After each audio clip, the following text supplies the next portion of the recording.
Okay. Hello, everyone, and welcome back to the Ask the Color Expert podcast. Today's special guest is Lorrie Villano. She is both a behind the chair stylist as well as a Redken educator. And chatting with her right before I hit record, I realized that we are actually kind of neighbors. She is very close to me here in sunny Florida. So thank you, Lorrie, for taking time to jump on to this podcast interview. It's so great to see you. Thank you for inviting me. Absolutely. It's my pleasure. So I have a membership for colorists. It's called Hair Color Secrets Insider. And some of my members have been with me for, a couple months, some a year, some 2 years, some even more. And one of my most active members in a chat that we were having on one of our coaching calls, she said, I just had a Redken in salon class that really was amazing. And I don't hear that often. A lot of stylists, nothing that you're doing wrong, but a lot of stylists kind of dread that product knowledge class that they're forced to attend. And the educator stands there with the bottle and they talk about the mononucleo, whatever, blah, blah, blah, lavender rose hips and all that stuff. It's very ingredient laden and very heavy with, in my opinion, information I don't even give a crap about. I'm like, Lorrie, tell me, how does this new 10-minute color work? Is it running deep? Is it running true to level? Is it really covering gray in 10 minutes? I want to know, Lorrie, this new developer with Shades EQ, should I be using it? Does it really make the color that much thicker? I want user-friendly education. And what I was told it was that that's what you delivered. And that's why you're here now being interviewed on this podcast. So what do you think, like when you're out teaching, besides the fact that everyone is so excited to be in person again, and I'm sure you're getting that feeling where people are appreciating seeing you in the flesh. What do you think people's biggest struggle is right now that you're trying to make sure that they understand better? So you're right about, the ingredients and everything. And I tend to speak hairdresser because I am still behind the chair. And, I know what, something just came up and now I lost it. There we go. Okay. I find that they want you to do a class in a certain way. And yes, I will cover all of the topics, but let's be real. Things that you need to know or things that you need from behind the chair aspect of it. So being that I'm still behind the chair and active, I can answer those questions much easier than somebody who is no longer really doing hair. So I understand the struggles of the everyday hairdresser and what they really need to know. So do you concentrate on color classes or do you do everything that Redken has? No, my specialty is color. So, and recently we've been doing a big launch on the Shades EQ line because we've introduced our Shades EQ toners, glazes with bonder inside, which has been so amazing. Colors are just wonderful and they're leaving the hair even better in condition. So it's been really wonderful that they launched this new product in addition to, and they're more in your 9 and 10 level series because that's where we're going to be using them more because we're going to be decolorizing and the hair gets more distressed. And so we need the bonder. So it's been great. So I accidentally picked up a few. I was shopping at the store and I was so focused on the shade that I needed that I picked it up and put it in my cart and I got my receipt and I was like, whoa, why is 10 GI more expensive than, whatever other colors? But it was because I happened to pick up the one with the bonder inside. So I have not had the pleasure of trying it yet. I want to see, if I feel the difference. But something that I see people struggle with Shades EQ is, first of all, I want to meet the person that names these colors and picks these letters because I often will talk, I get to teach at shows in person, which I miss terribly. And I'll talk about 09AA being my number one tool in my corrective arsenal. It is when I first took on Shades EQ, when it was born, I'm showing my age, when it was brand new, I got the intro pack. And do you remember the 9Y banana? They don't have that anymore. There was a banana and there was Right. papaya. And I looked at the test swatch and I said, who the hell would ever want those colors in their hair? And the rep came in, I said, get these things out of here Right. and replace it with more ends, because the end was always so safe. And now that I am well versed in Shades EQ and have used it for 25 plus years, now I'm like, I cannot live without 09 AA. That is like Correct. my jam. That is my get me out of anything. But 9AA, come on, Redken. How many disasters have happened with someone who dabbles in the line, who isn't a Redken salon, who happens to go to a salon centric or somewhere they can pick up a bottle, and they're not, I don't look at the names. I never go by the names. I always go by the number. And they're thinking, oh, level 9 double ash, what a great product to have in my arsenal. And then they're probably putting it on going, well, that's weird. It's really bright and orange, but 9N does that too. When you put 9N on, it looks like sweet and sour sauce at the Chinese restaurant. I've panicked so many times and reached in my bin to make sure that I picked 9 because it's so reddish, the 9. Right. So you would always assume that that's a double ash. So that's the first thing that I shout out at shows is, get this product, but understand And that it that is not AA ash. stands for Auburn, and not double ash. Yes. Yeah. They just, I wind up in my classes teaching a lot on how to use the litho chart because nobody seems to understand that too. Amen. So on the top part of your litho chart, it will tell you exactly what is in that Everything is bottle. there. Yeah. So now you go down to the bottom of the litho chart and it will tell you your underlying pigments and your corrective color tones. So now okay, if I'm pulling up a red orange, so what is my correction? And I go to the top of my litho chart and I see what the base is. And I can go down and pick. It just makes your life so much easier, but you have to learn how to use the litho chart. I agree. And something that I see, Lorrie, every single day is 35 comments in a Redken users Facebook group begging for someone to get them in touch with someone to get a swatch chart. I've been using Redken for as long as it's been around.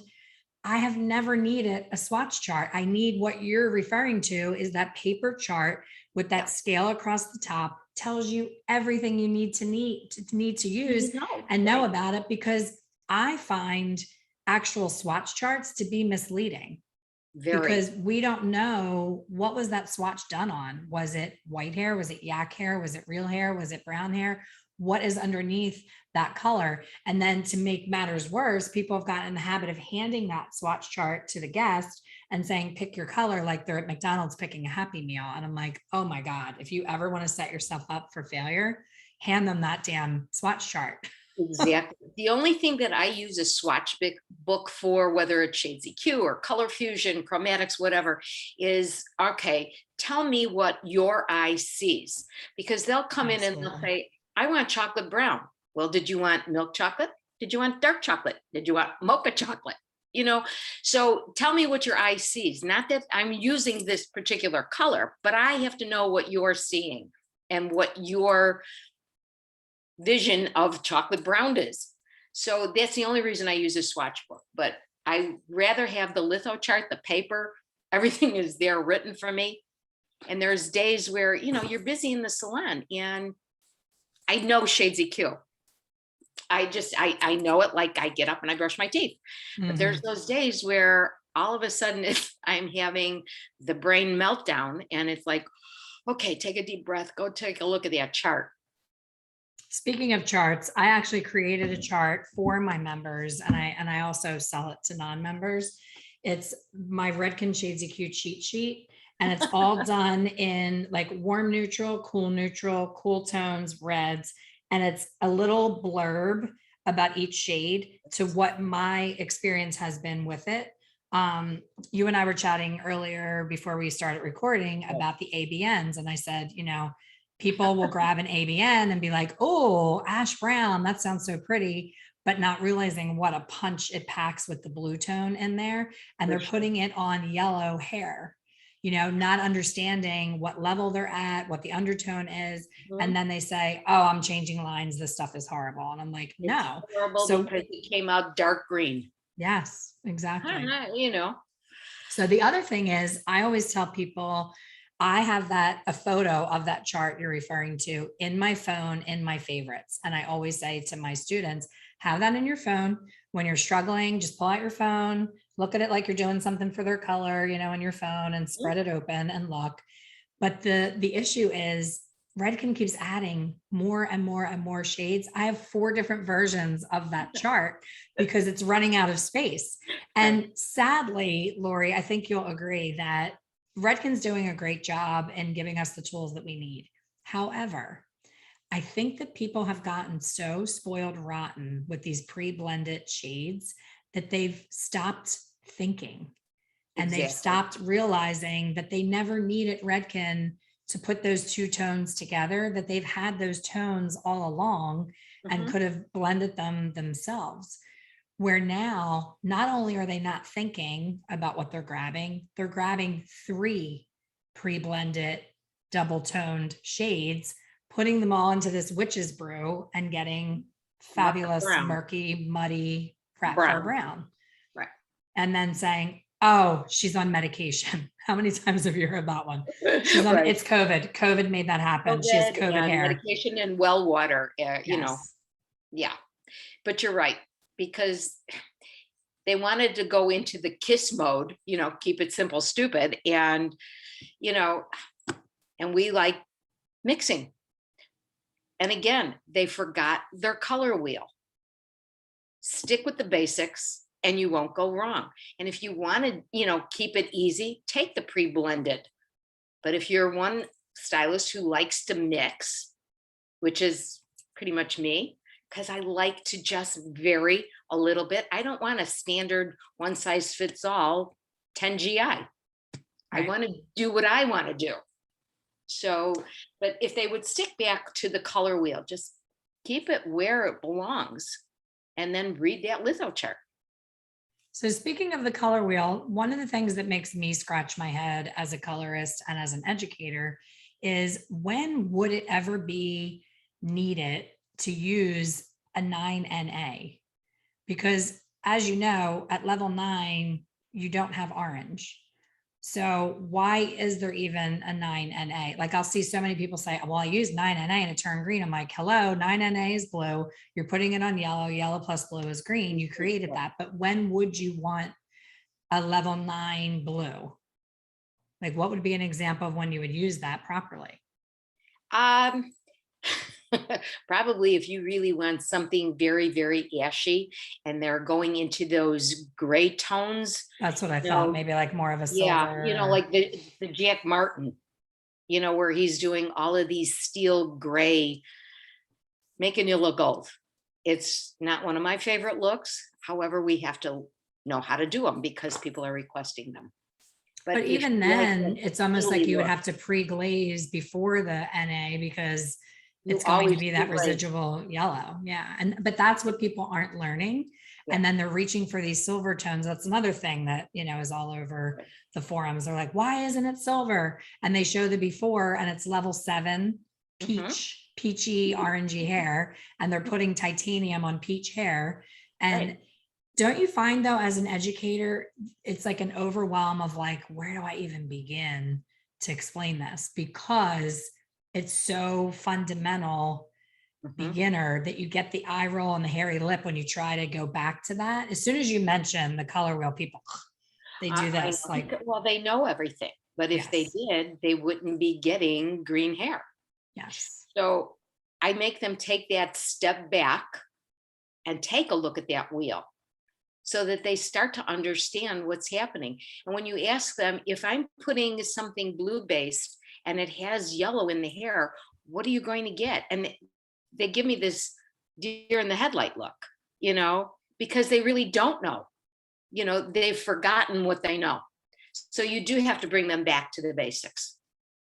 And once you do, they go, oh, yeah. So yeah, we need to stay with the basics. Yeah, one of the biggest aha moments that I had with dealing with formulation for glazes was that half of your formula is already existing on the hair, and that you're taking that tone into consideration with that formula. I think most people look at the hair and they say, what do I want? And they think in their mind, oh, an NA is going to be really cool and pretty, but they're not realizing that they're combining Yeah, yeah, NA with yellow. yeah, Yeah.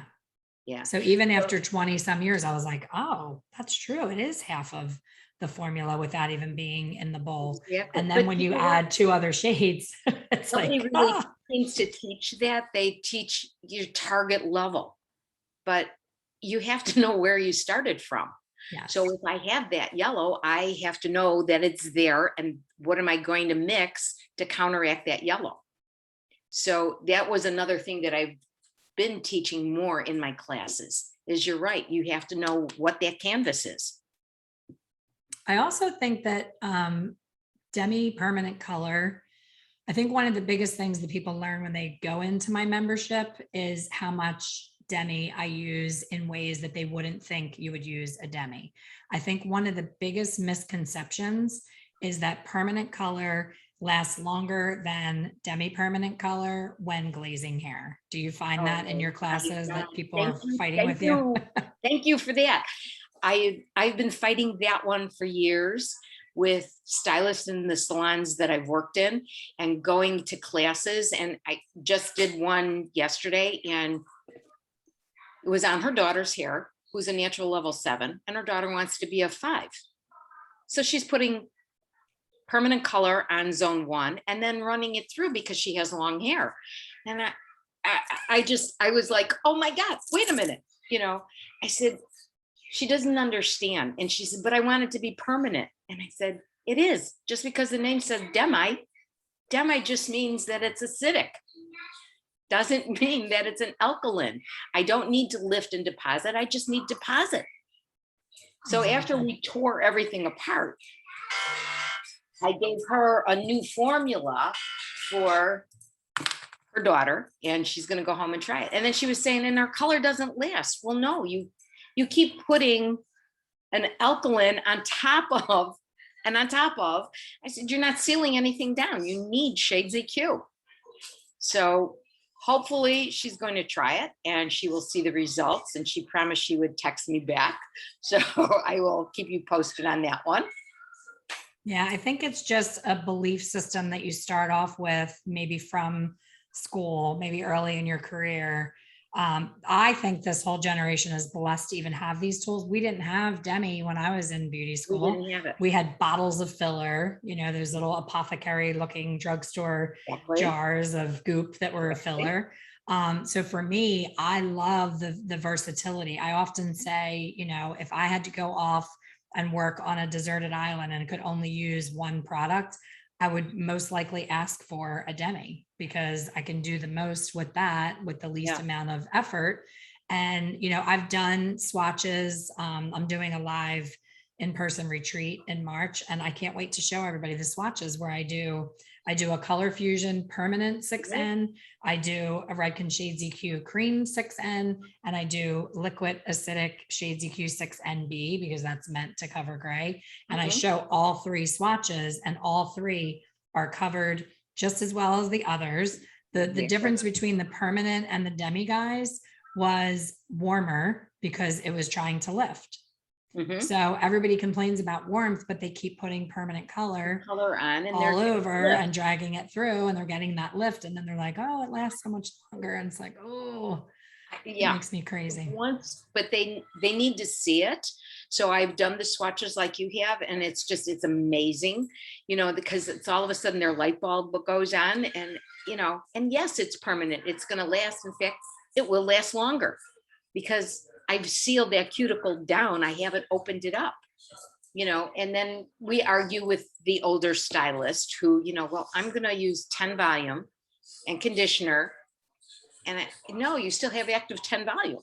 Yes. And they just, and after you keep showing them and their clients come back and said, you know what, it is working much better when you use the Shades EQ.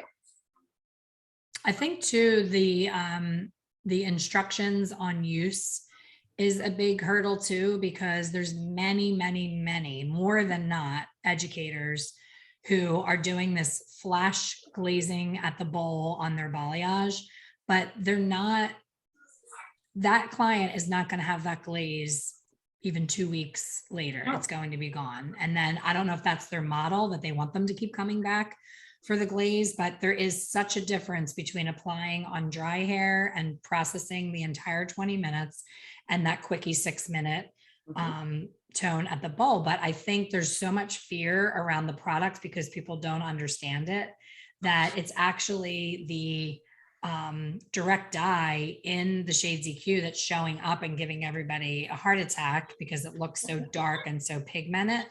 But then how many times have you taken, not you, you're the educator, but how many times have they taken their model to the sink and hit it with water and go, oh crap, it's not even toned, it didn't have enough time. Right.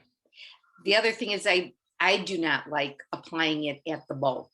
I call that the lazy glazers, the bowl glazers. It's just, it is so, to me, unprofessional.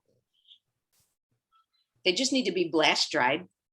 You know, you're not styling them. So just get that excess water out, apply it for the comfort of the client, really see what you're doing. I can work over the whole head, not lean over the whole body on the shampoo bowl, and really apply it properly. The comfort level, it just is much nicer, much more professional. And time it 20 minutes. Remember, if you want it to last 20 shampoos, you must leave it on 20 minutes. And then what is your take on how much clear, when to use clear? Because in the beginning of my using Shades EQ, I believe, I don't know this for sure, but I believe it was formulated a bit differently. And my mentor would say, you know, stop leaning on clear. If you want it to be lighter, go up a level versus adding clear to say a level 5 when you're saying you don't want it to be too dark, let me use clear, because you're actually shearing out some of that tonality at that level 5. So how I explain it is, if you have a can of red paint and you want lighter red, if you put water in that red paint, it's lighter, but it is also much more see-through because I've diluted the color molecule. If I want red paint to be lighter and I put a little white in it, I still have a lighter version of the red, but I have solid color because I've got more color molecules in there. So you're right. If you want more translucent, add the clear. Otherwise, stay in the same family level of a 9NW and add that to your lower, like 7NW. And that's where I like where, you know, I am in control. I use only so many grams of what I want for the lightness, but I am still getting more solid coverage and color. I love that. Make a little sense to everybody? Yeah, I saw a great visual. I think it was on a reel on Instagram, and she took a bowl of, you know, water with food coloring, and she took a totally dry towel, dipped it in there, squeezed it out, laid it down, took a damp towel. Like, she showed the difference between wet and dry and absorption. And it was so visual, and it made so much sense that hair being wet, you're not going to get the same level of impact and durability and all of those things if you're doing it on wet hair. So much liquid. Right. So you need to have it as dry as possible to get the full impact. Absolutely. Another tip that I learned, this is totally off topic, which is my specialty. Someone had said, I have fine hair and I hesitate to condition it all the time because I always have a bad hair day when I condition it. So someone had said, you know, get into the shower, wet your hair really well, apply the conditioner to where you need it. For me, it's mostly on the ends, mids and ends. Let it sit for a little bit and then shampoo after the conditioner. What do you think of that approach? It would work fine as long as you don't keep doing it and getting it close to the scalp. Is if you don't use shampoo at least once a week, you are going to readjust the pH of your scalp, and you can cause a lot of problems. But we do. You mean from putting the conditioner first? Yeah, or just I had some clients that all they would do is go in, rinse their hair, put conditioner on, run it through, and then Oh, you're talking about more like the Diva, the co-washing. Yeah. yeah, you know, and it was they just messed up their whole scalp, the Okay. pH level of Interesting. the scalp. But we have so many wonderful new products, the blonde recovery for your ends and the new extreme, and you know, they're made for the ends of your hair, not to strip body, but to actually plump the body and condition at the same time. Well, it's So plumping the body. It's plumping my body, not my hair when it runs down over my body. I did try the new acidic line, the oh, I shampoo, love it. conditioner, and the leave-in. Now, I have a question for that. Is that something that I should be using on the regular, or is that for me to use on my clients to bring down the pH after a color service? I didn't want to overdo it. Well, I do it after every color service because they need the acidic bonding to seal everything down and to protect the hair. Then they go home with the shampoo and the conditioner. And if they use that once a week, once every other week, it keeps the condition and the integrity of the hair. So my colors are lasting better because the hair is in better shape. So definitely don't use it every shampoo. No, Okay. no, That not makes needed every sense. Yeah, shampoo. because every time I go to reach for it, I'm like, I don't think I should No. be doing this regularly because it was starting to my hair was starting to feel a little bit weird. So I think I may have overdone it.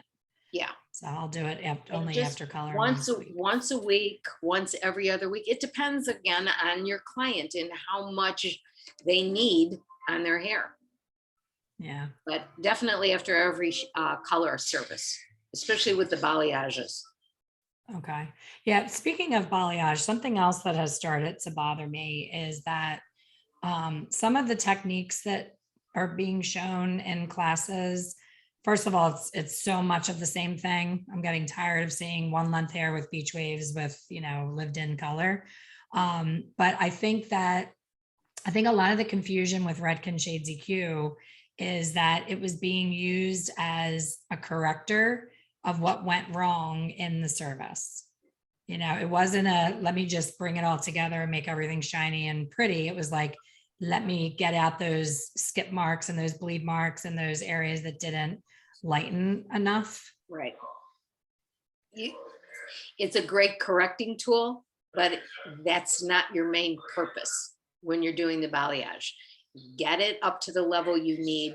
Then you can do really some very pretty root smudges and toning and combining and melting them all together and get those beautiful looks that they come in with their Pinterest pictures. They're the death of us, those Pinterest pictures. Yeah. So I know you had said you're doing a blurring and smudging class, which I think I would love tips on the actual blending of the colors together. I think I'm so careful not to, bring the deeper colors down too far that sometimes I don't get my finger in there and bring them together enough. What tips would you tell somebody on trying to get, zones 1, 2, and 3 to be beautiful and melted into something lighter without seeing that separation in between the levels? I pretty much root tap zone 1, do my 4 quadrants. Then I go back and I've made a horseshoe parting up on the top, and I take vertical sections all the way down in the back, and I'm going this way. Mm-hmm. Then I take my edging brush and I take my dark color and I go maybe a quarter of the way into zone 2. And I over direct and keep over directing. So now when I see it and it cascades down, it has a nice like horseshoe look to it. That starts to go in, and I take zone 2 and I take my Shades EQ 07 NW, say, put that on, and then do this. And then on the bottom, I'm doing 09 NW, and I blur them all together. Once I get them all blurred together, I'll take a nice big wide tooth comb and just run it through. So whatever is left, I'm not oversaturating. Pretty much of the hair is moist with the colors, and then they seamlessly blend all nicely together.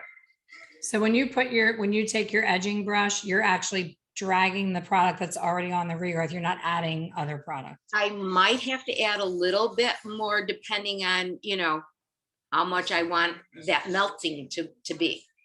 But that edging brush really works nice. It's a beautiful tool because it's very soft and you get a very soft blend with that tool.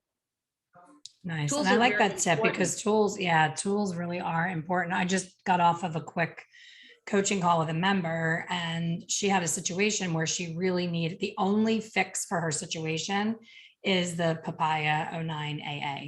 And she doesn't use Redken. And I'm like, let me see your color chart. And we looked at her chart and it doesn't exist in most lines. And I was like, well, then let's take a different approach and do something differently, because she really needed just that product for 6 minutes. It would have been perfect. Yeah. So tools are super, Tools super are a important. big game changer. I love our little blur brush. I have one, but I've never used it. So I definitely want to come to your class. I just saw it I was moving things around. I'm like, there's that blur brush. I was begging my distributor for one. I'm like, I need one of those. I saw it on a video. And then I forget that I even have it and I don't even use it. When you're blurring up with your balayage and you're going up, it's such a nice soft blend that you get. And it's gorgeous. So you use it more for balayage. I was thinking more for the bringing the shades EQ down. Do you use it for both? You can use it for both. I prefer the edging brush when I'm doing the shades EQ because it's wider. Okay, so it's called an edging brush. I'm I have going to to check out that brush. But I love my tools. Yeah, it's funny. I always think the hardest part of working at a salon that you don't own must be that you get frustrated that you reach for a certain color and they may not carry it and you don't have as much control over your products and your tools. But I tell my members, I'm like, you have to speak up, because a lot of times the owner, it's not them not wanting to provide you what you need. It's that they just don't know. They don't know. Speak up and ask for what you need. And so many solo artists, I don't know if you get the opportunity to teach in any solo places, but I am appalled at the lack of products that they have. And there's, they go every morning. They'll say, oh, well, she's coming tomorrow and the beauty supply was closed. I didn't have what I need. I'm like, cancel her. You can't do her hair with what you have. I just did a solo podcast on this. Somebody said, I have 9GI, 9V, and 9T. Should I just use a little bit of all three? Oh. And I was like, no. Well, did you want a mucky green color? Yeah. So it's like it reminds me of like the Price is Right shell game. Remember the shell game? Like, where's the ball, which one it's in?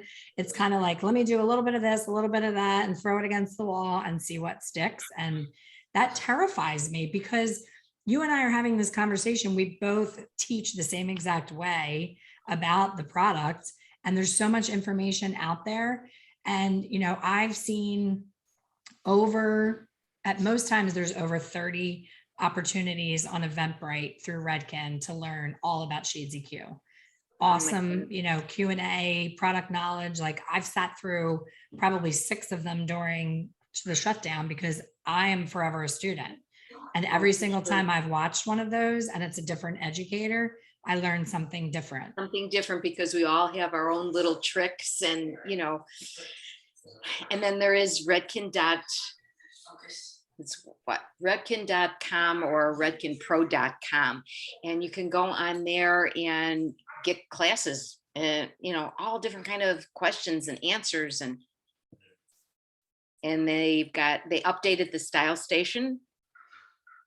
If you've got that app, it's a free app. You can go in, there's color charts, there's formulations, questions you can ask for other stylists. It's amazing. I mean, there's just so much information and help out there with Redken's help. So it's amazing. Well, I give you credit for balancing both careers, being behind the chair and educating. And I think it is important to have your hands in hair and be active using, these techniques and these approaches, versus just teaching them and resharing what you learn doing in other ways. So I for one will be at your class. I'm excited. I'm looking at the date. I'm going to put it on my calendar. I want to learn your blur and smudge, and we have to get together. We're Florida girls. I didn't realize that we were that close. So I would love to have coffee sometime and have a colorful conversation. So thank you for this time. Wonderful. How can people find you, Lorrie, and find out about your individual classes? I will be getting better at posting. I'm really bad with the social media, but Lorrie V Color is Instagram and Facebook. And Lorrie is spelled a little differently, so share the spelling of your name. Lorrie, and then V Color is Instagram, and Facebook is just Lorrie. Well, it's not just Lorrie. They can't find you under just Lorrie. there must be more than one Lorrie. Okay.